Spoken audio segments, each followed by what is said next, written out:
KHTS, FM 98.1, AM 1220, and hometownstation.com. Carl Goldman with you this Thursday morning. All morning long, we are going to be talking with candidates for our local schools and candidates on the Santa Clarita Water Agency. Two of the more important issues, along with our city council, which we had on all the candidates a few weeks ago, and you're welcome to check that out on our YouTube channel, KHTS AM. KHTS Radio is our YouTube channel. This interview is going to be also on the YouTube channel, and we're broadcasting right now Facebook Live as well. We're going to be chatting with Division 2 candidates for the Santa Clarita Water Board, and we have Dirk Marks and Sage Rafferty here in the studio. Thank you both for coming in. Before we get started, I wanted Dirk to share a bit, because Dirk, I've known you for a number of years, and your voice has changed. Maybe you can address that. Yeah. So I've was a cancer patient some 13 years ago, and I've had some latent complications from the treatment. I'm fully recovered, but one of the complications is that it's impacted my voice, and sometimes I'll have to take a breath to catch my breath because it's a little more difficult to talk these days. Yeah, when I was in isolation with COVID, I had trouble with my voice too. I found that I would have to take many different breaths. So thank you for sharing that, Dirk. We'll just start with some of the basics. And Sage, why don't you start by sharing why you think you're best qualified for the job? All right. Hey, thank you. I appreciate that. I have over 16 years of experience in maintenance, logistics, engineering management, including managing water treatment systems and in wastewater, recycling systems. And I've written standard operating procedures and policies regarding water for companies all across the country. And I do think that there is a difference between Dirk and me, and and they're just different. It's not, I think that Dirk's career in government is very honorable, but I come from more of a manufacturing and industrial side of things. So I was in the Army for 9 years, and then I've been working in manufacturing.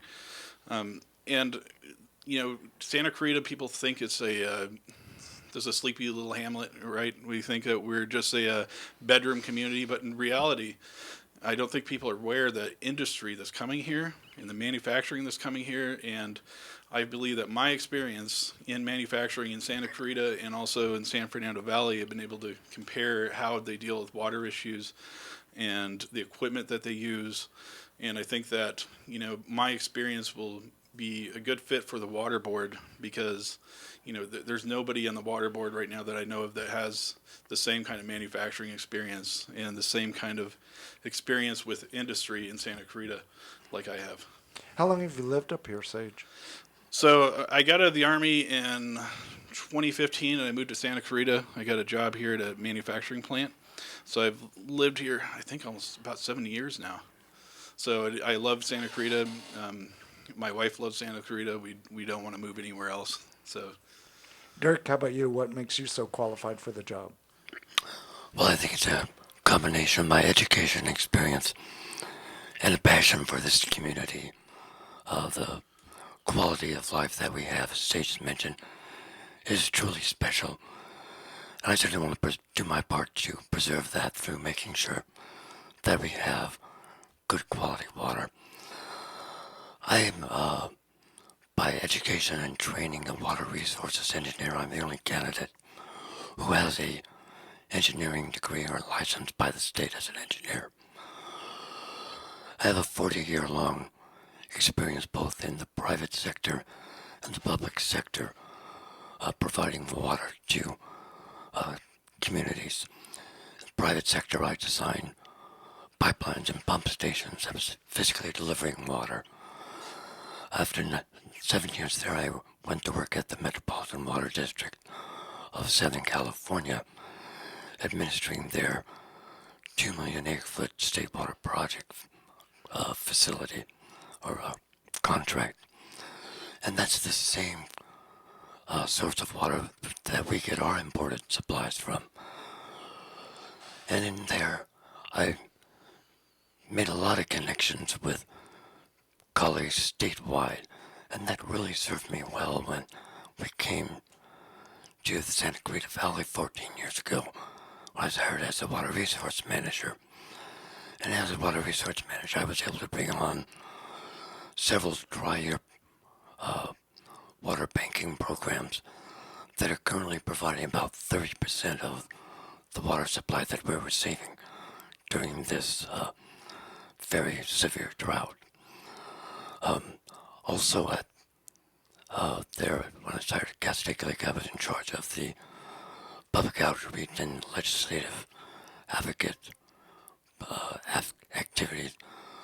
So that broad combination of practical experience would allow me to contribute to the water board, day one, whenever I get inaugurated.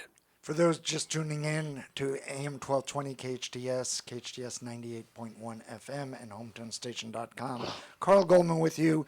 We're having a forum here with candidates all morning long for our schools and also our water board. Right now in the studio are Sage Rafferty and Dirk Marks, and they're running for District Division 2 of the Santa Clarita Water Board. But before I ask the next question, for those just tuning in or listening, if you've been part of Santa Clarita for a while, you understand that water is one of the key issues here in our community. If you've just moved into the area from, let's say, the East Coast, you open your tap on the East Coast and don't think twice about water. But here in Santa Clarita, water is very, very precious and very important, and being on the water agency is a very, very critical role. So I hope that this dialogue helps in all of you making that decision on November 8th when you go into the ballot, and realize that voting for a water board candidate is very important here in the community. With that said, Dirk, why don't we start with you on what you think are the three most important issues facing us here in Santa Clarita as far as water's concerned? Well, I think it's water quality, reliability, and how we manage our water supplies in relationship to our environment.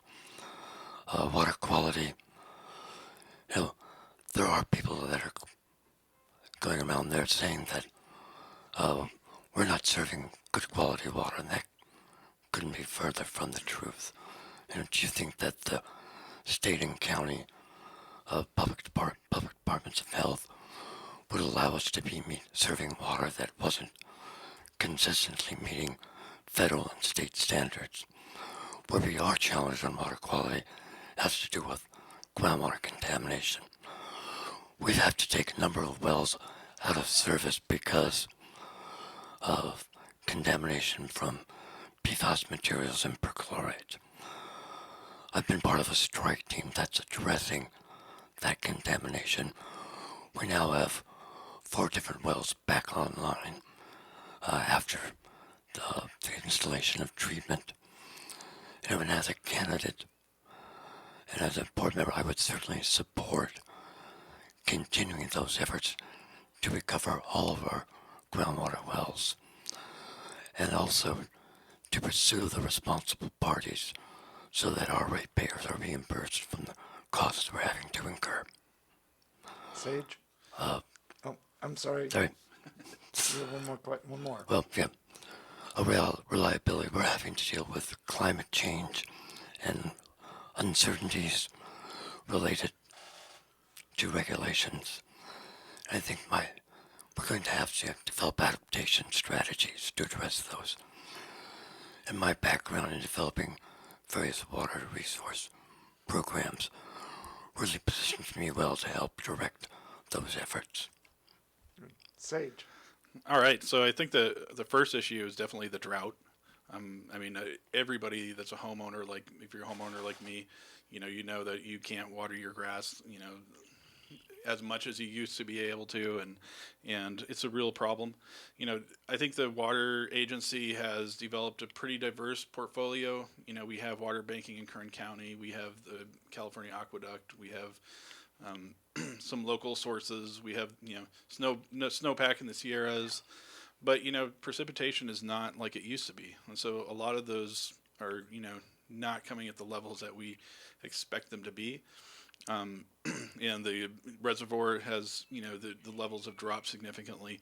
I think the biggest thing that we need to do, right, is really address climate change long term, because climate change is really the problem here. I think that we need to start using recycled water to water our parks and public spaces. We do this on a very limited basis right now, and a lot of our sewage basically goes downstream when we should be probably using that and pushing that out to parks and public spaces. The second issue that I have is like I said before, industry. We want to keep in jobs here, of course, but we need to also balance that with, protecting the public. And there's a lot of industry that uses chemicals out here, and dealing with industry in Santa Clarita and San Fernando Valley. In the San Fernando Valley, there's different rules in place that we don't really have out here.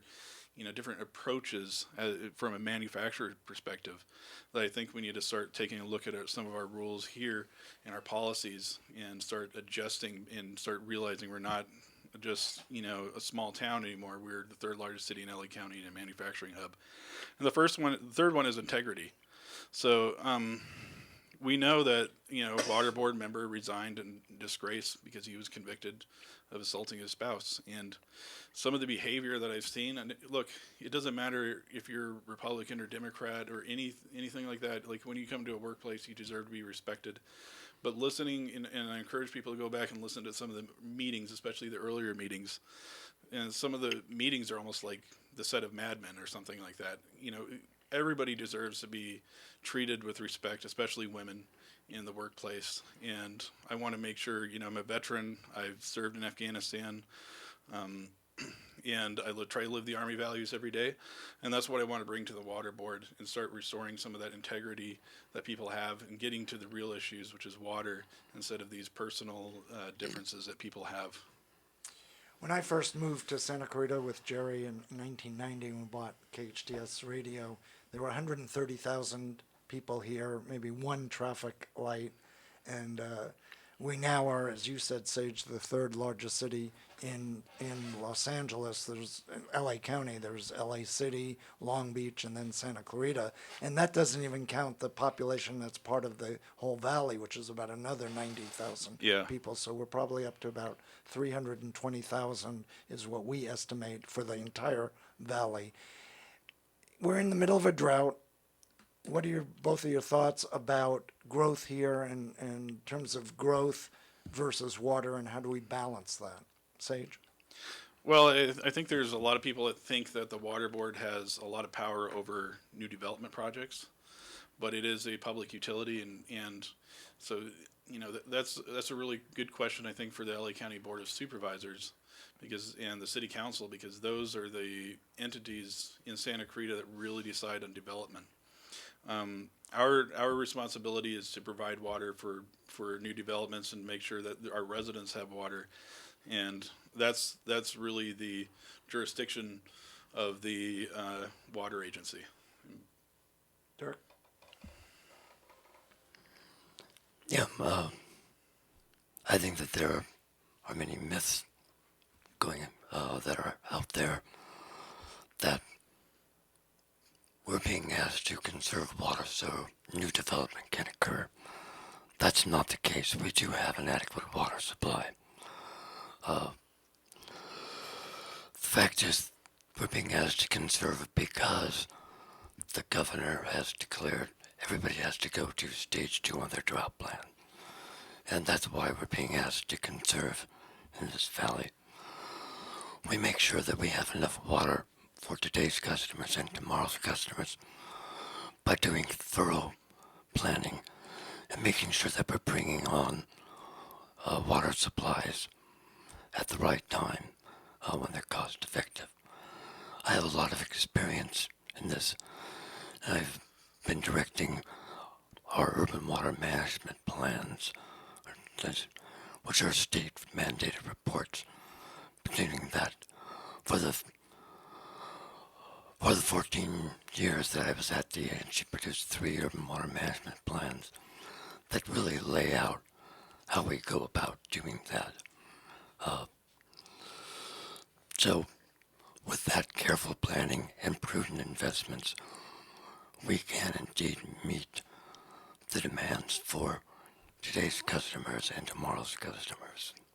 We're chatting with Dirk Marks and Sage Rafferty here on AM 1220 KHTS 98.1 FM, hometownstation.com. Carl Goldman with you as we learn about the water issues here in Santa Clarita and try and get better educated before we go to the ballot box on November 8th. We're going to take a short break, be back with both candidates right after this. KHTS, FM 98.1, AM 1220, and hometownstation.com. Carl Goldman with you this Thursday morning as we talk with various candidates throughout the Santa Clarita Valley for both the water boards and our school districts. And again, November 8th is election day, and it's very, very important for all of you to get educated on who you're going to vote for, especially when it comes down to our local elections, where water is very, very critical, very important, school is very important, and city council is very important, and who you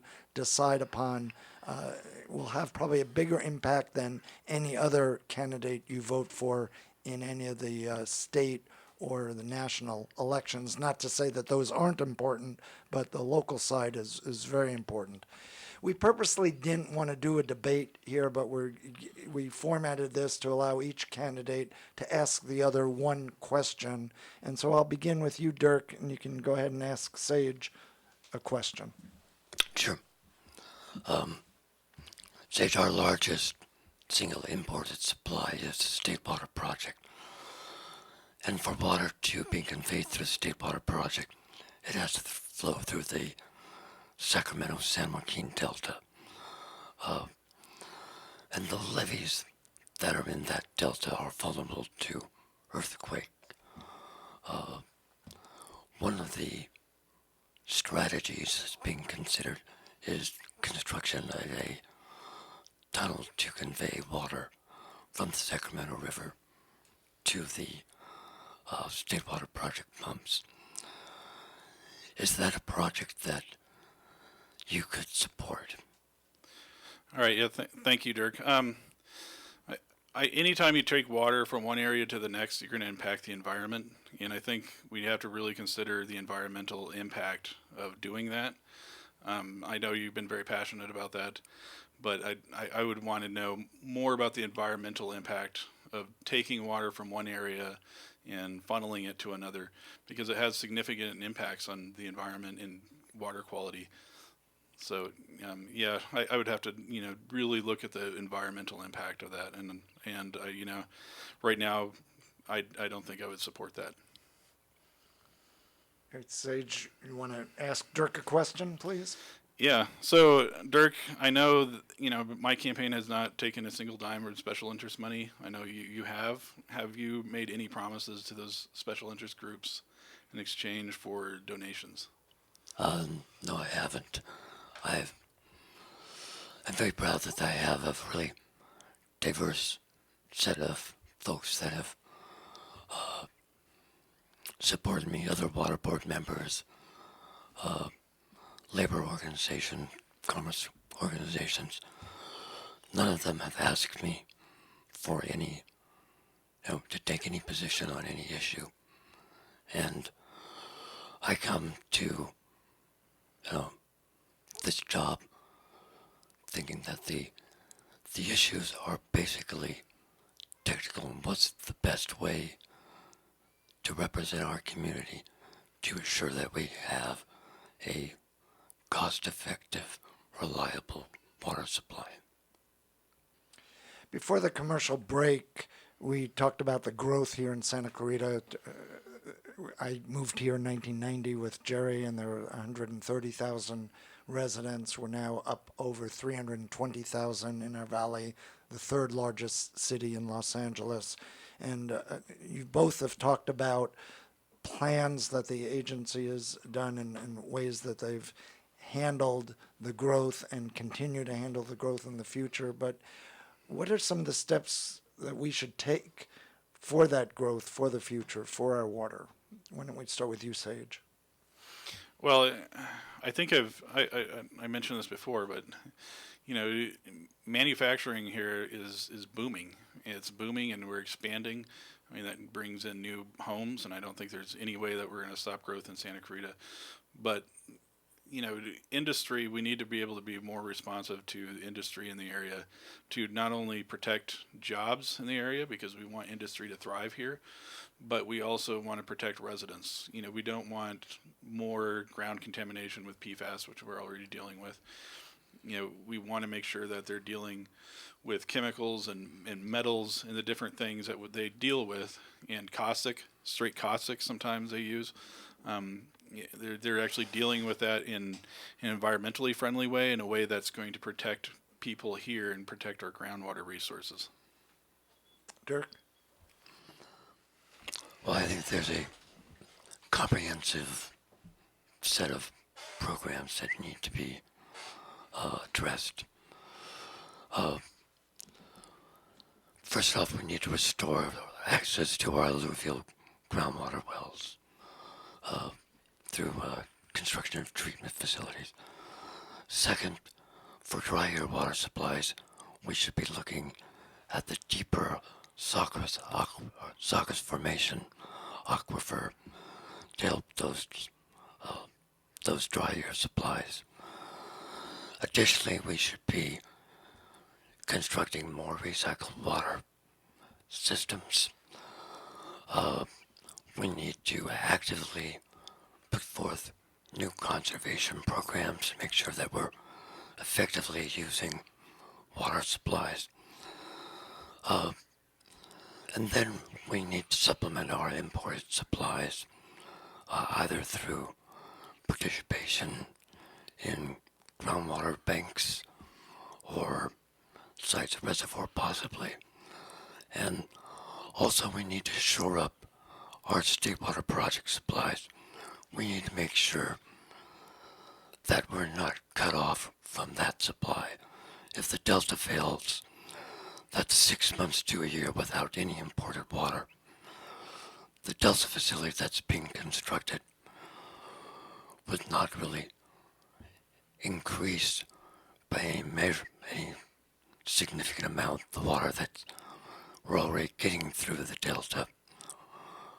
But it would provide the means to protect that supply from an earthquake or other things that could really cut off our water supply and really put us in dire straits.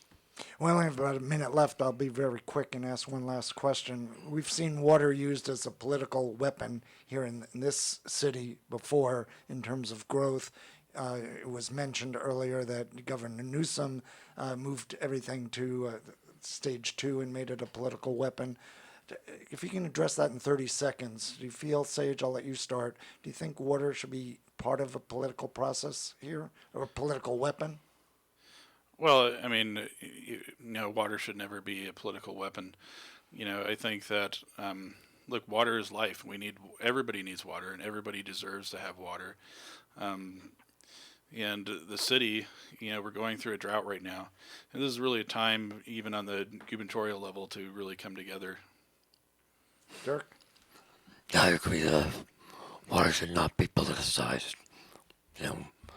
We need professionals making good, solid decisions that keep the water supply affordable and keep it reliable.